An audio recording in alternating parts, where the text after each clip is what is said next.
I am going to talk anime, and the anime that I want to discuss is the Dragon Ball franchise. Now, I'm not going to talk about everything because honestly, that's way too much for me to discuss, at least for one video. This is big stuff. So I'm going to just give my thoughts about it. Dragon Ball started thanks to legendary mangaka Akira Toriyama, who was already a success thanks to Dr. Slump. Dragon Ball started off as a story about a boy named Son Goku who went on a mystical adventure with a lady named Bulma to find the seven Dragon Balls. Gather them up, make a wish to Shenron, and then you get what you want, as long as it's with Shenron's power. And then from there, he went on to join martial arts tournaments where he met his best friend Krillin. And though at the time Krillin was kind of a jerk, so they weren't best friends yet. But it was a typical rivals to friends thing. So, under the guidance of Master Roshi, the two became great martial artists and fought hard in the tournament. It was a nice show, had a bit of adventure, fighting dangerous foes, especially by the King Piccolo stuff, where it just became that's where it started to become more than what it was and what we know it as now. So by the end of the show, Goku marries Chi Chi, a girl that he met once, and he decided, okay, let's get married. Dragon Ball Z is not really known for his romance, so Goku and Chi Chi's adventure started off kind of odd, but it worked. Enter Dragon Ball Z, and then he found out that Goku is an alien. Now, here's the thing. Dragon Ball Z premiered in the West before it premiered. Like, it premiered in the West, and then Dragon Ball itself didn't exist in the West. Anyone who's read the manga or watched it from Dragon Ball to Dragon Ball Z get the whole shock out of Goku being an alien. Whereas in the West, it's the first thing we see, and they're like, okay, this guy's an alien, okay. And I can always imagine what it'd be like to be a manga reader, like, whoa, this dude was an alien this whole time, whoa.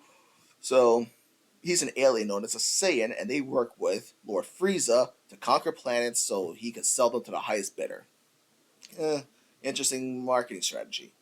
But Goku didn't want to be a Saiyan, he wanted to be on Earth. This led to a big fight against his brother, and then came his greatest rival, Vegeta, the guy who popularized the whole hero needs a rival thing. And it was iconic, of course. Goku versus Vegeta. It's lasted throughout the entirety of Dragon Ball. Then came the Namek stuff where they fought Frieza, another iconic moment because Frieza is the most iconic villain in Dragon Ball, probably the most iconic villain in anime. Because not only was the arc incredible with the whole Namekians, the Ginyu Force, an iconic team, you got the Super Saiyan transformation, which became something big on its own. Super Saiyan was huge. Like, I feel like Dragon Ball Z probably popularized the whole power up thing. Because and it's funny because it was originally conceived as an easier way to make the manga without having to ink the hair. So, win-win. Funny how things work out. Then came the Android saga. I think this is around the time I got into it because when I first heard Dragon Ball and I saw the stuff, these commercials, I'm like, what is this? This looks dumb. I didn't want to watch Dragon Ball Z at first, but eventually I gave it a shot. I was like, okay, this is good. I can see why people like it. I want to watch more of it. I want to watch the old stuff too, which I eventually got to do, of course. But the Android saga was also captivating in its own way, and that was so weirdly planned out because first it was supposed to be Dr. Gero and Android 19 as the main villains. Then it was Android 17 and 18. And lastly, you got Cell. All things considered, it worked out perfectly. So, moving on. Then came the Boo Saga, which I feel like it was them trying to recreate the whole mystical adventure thing. And it was a decent saga. I wouldn't call it the best thing. Um, I'm not saying that the story is terrible. It's enjoyable. I would rewatch it. You have the culmination of the Goku versus Vegeta rivalry. You have one of the most deadliest enemies in Dragon Ball Z. It was a great show. It was a good arc and it was enjoyable. But I feel like they could have done some things better, but in the end, it's still better than most things you'd see nowadays. Dragon Ball Z as a whole was one of the most incredible experiences. Goku was an incredible character. He had like this whole Superman thing going on to him. Superman was big in the West, just like Goku is in the East. And Goku's not even a hero. Like anyone who's known Dragon Ball probably heard his "I am the hope of the universe" speech, which is a Superman thing, but that's not Goku. Goku's the type of guy who says what he says better in Dragon Ball Z Kai, which was a more faithful adaptation of where he says, "I'm the guy who came all the way from Earth just to fight you." So it's like Goku's straightforward like that. He's not a superhero. He doesn't fight bad guys because it's the right thing. He fights them because they're strong. Not to say that he doesn't care about the safety of others, because one, he doesn't like innocent people getting hurt. If he sees that you're a bad person, you're hurting other people, he's not gonna like that. He will stop you. He's just not proactive like Superman would be, and that's all right. He's not the only type of guy to do that. Sonic the Hedgehog, he's not really a superhero type. He just does what he feels like doing. He just happens to be a nice guy. Mario, despite how often he rescues Princess Peach, he's just doing his own thing for the most part and just kind of has to do it. There's all different types of heroes. They're not all proactive like Superman or Spider Man, but I'd say Goku's a hero in his own right. Dragon Ball was very popular over the years. It had all these movies, non-canon per se, but doesn't make them less entertaining. Tree of Might was a great movie. Lord Slug was pretty interesting. Then, of course, you have Broly the Legendary Super Saiyan. One of the best Dragon Ball Z movies that wasn't really canon. It could have been canon, honestly, because it took place during the 10-day gap for the Cell games. They could have made it canon if they wanted to. And they kind of did, just in a different way. Um, one anime exclusive event was Bardock, Father of Goku. It was so popular that Akira Toriyama himself loved it and incorporated events of that into the manga. Of course, he would kind of recreate it years later with Dragon Ball Minus, but it's similar enough. Well, at least at the very least, I think he just got rid of the whole Bardock and Sense the Future thing. But Dragon Ball Z just continued on, became a success. You had all these video games like Dragon Ball Z, Budokai Tenkaichi. You have you had the movies, of course.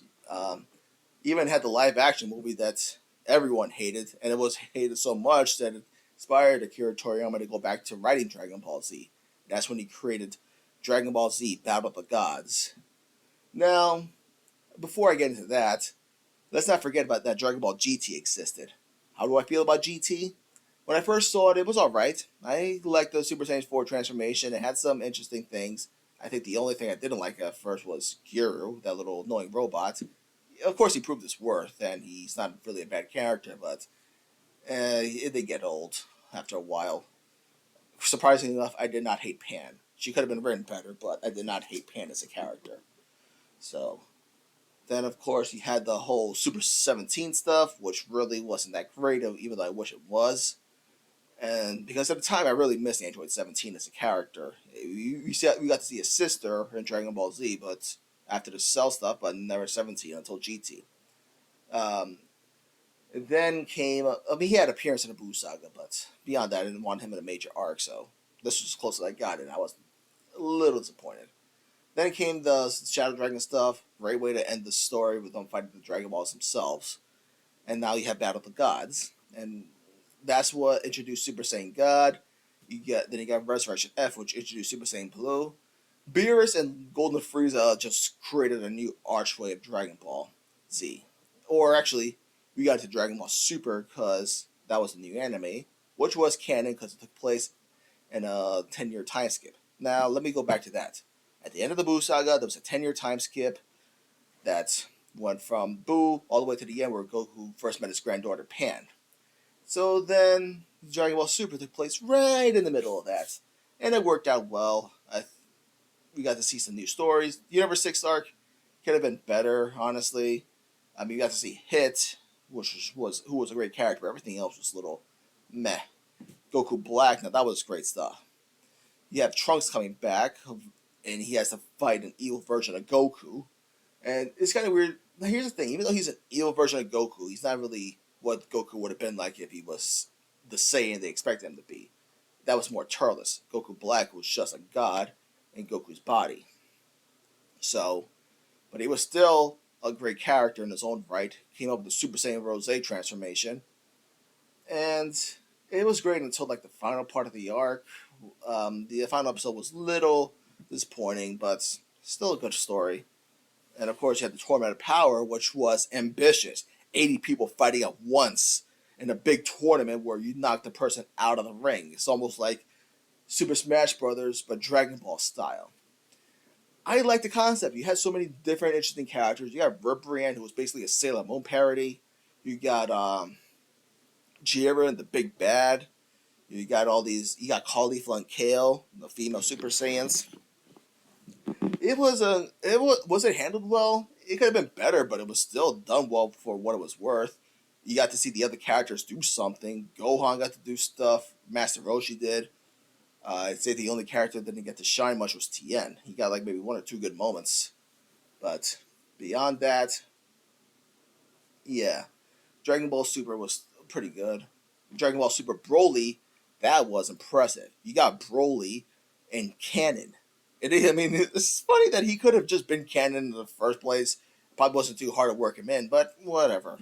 Dragon Ball Super Broly, great movie. Dragon Ball Super Superhero, that's a weird name. I'm calling it Dragon Ball Superhero instead. Good movie. You got to see Gohan shine. He got the Super Beast Gohan mode. Um, Piccolo got to be Orange Piccolo. Gohan and Piccolo just got to do stuff. And that's always a treat. But Dragon Ball is a great franchise. You have like these great characters. Goku, fun character. Goofball. He's a bit, he's a bit strange, but he's good-hearted. I feel like Dragon Ball Super kind of dumbed him down a little, which is a shame. But still a good character. You got Vegeta, the pinnacle of character development in Dragon Ball Z. You got Frieza, very iconic villain, and pretty much the only one to come back. Frieza's had a influence on almost every saga in the show. Saiyan Saga, he's the boss of Nappa and Vegeta. Namek Saga, main villain. Android Saga, part of his DNA was in Cell, just like the other Z fighters. Buu Saga, but Vegeta still remembers what Frieza did. Even Battle of the Gods, Beerus was impressed because Goku defeated Frieza. It's like Frieza just has his presence even when he's not there. That's how good of a character he was. Um, I really did like Android 17 and 18. Great character designs. You had the whole sinister androids. I mean, they were sinister in the Trunks movie. In the main timeline, they're good. But they really shined in the Tournament of Power. So, and then you have all these video games. Dragon Ball Fighters is fun. Xenoverse. I'm looking forward to Dragon Ball Sparking Zero. And I'm curious about Dragon Ball Diamond that's coming. But it's amazing. Dragon Ball Z has such a big influence on anime and media as a whole. Naruto was inspired by Dragon Ball in a way, at least character design. He even had a rival in Sasuke, mirrored Goku and Vegeta. Um, you have Luffy in One Piece, who was almost similar to Goku personality wise.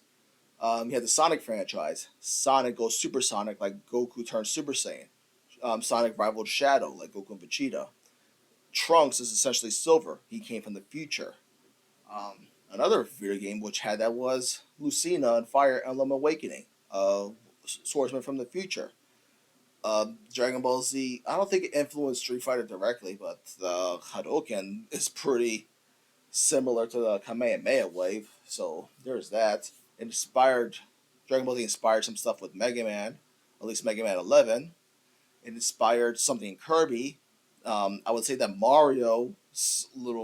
Mario Super Cat form is probably Super Saiyan. Dragon Ball Z even indirectly inspired Spy Cross Family. And it definitely inspired All Might in My Hero Academia. All Might, like Goku, has that presence. Ironic that Goku is not a hero. He even says so himself in Dragon Ball Super. He is not a hero of justice, but he's still a hero in his own right. That's how big Dragon Ball Z was. It was like humongous in its own way. I mean, even My Little Pony had like a little Dragon Ball Z type fight at one point. So you just can't. It's just almost hard to deny its impact. Dragon Ball Z will always be one of the best works of media in the world, and that's never ever going to change. So, it's great that Akira Toriyama blessed us with such an awesome story. Anyway, I'm gonna sign off now. This is Storm Dash signing off. Goodbye.